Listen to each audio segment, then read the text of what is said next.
आई एकटा बहुत सुंदर बेटा विवाह के गीत सुना रहल छी। ई गीत श्री रामचंद्र जी और सीता माँ के विवाह के गीत छन।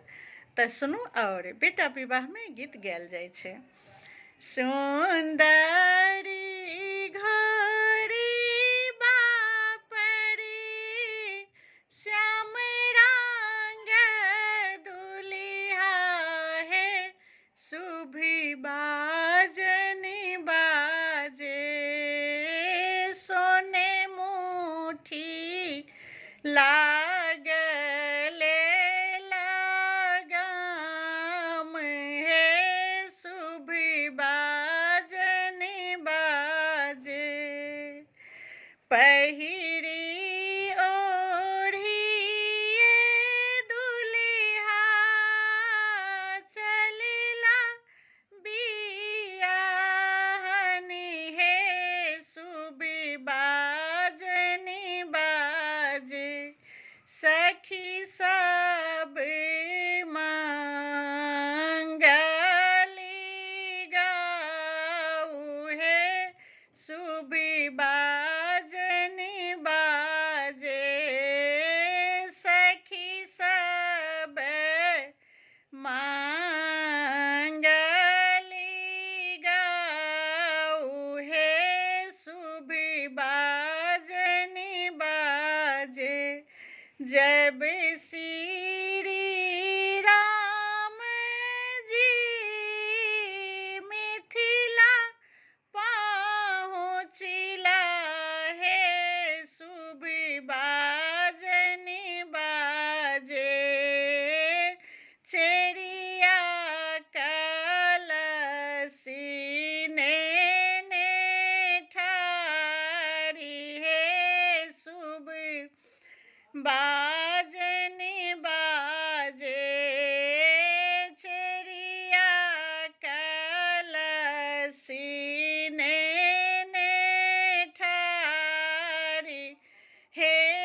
सुभी बाजनी बाजे धन्य राजा दासीरथी धन्य माता कौशल्या है सुभी बाजनी बाजे धन्य को खिलेला अवतारी है सुभी बाजनी बाजे धन्य को खिलेला अवतारी है सुभी बाजनी बाजे अहाँ के जे देबै चिड़िया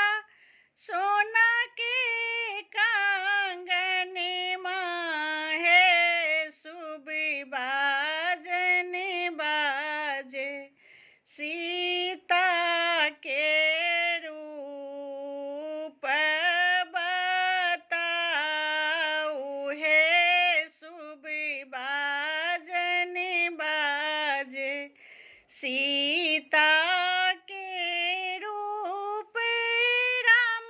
जी कहलो ने जाइए है सुभी बाजनी बाजे सूरज के ज्योति मालिन हे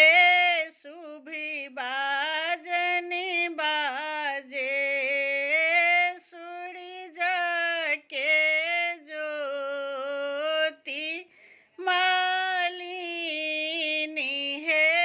सुभी बाजनी बाजे भे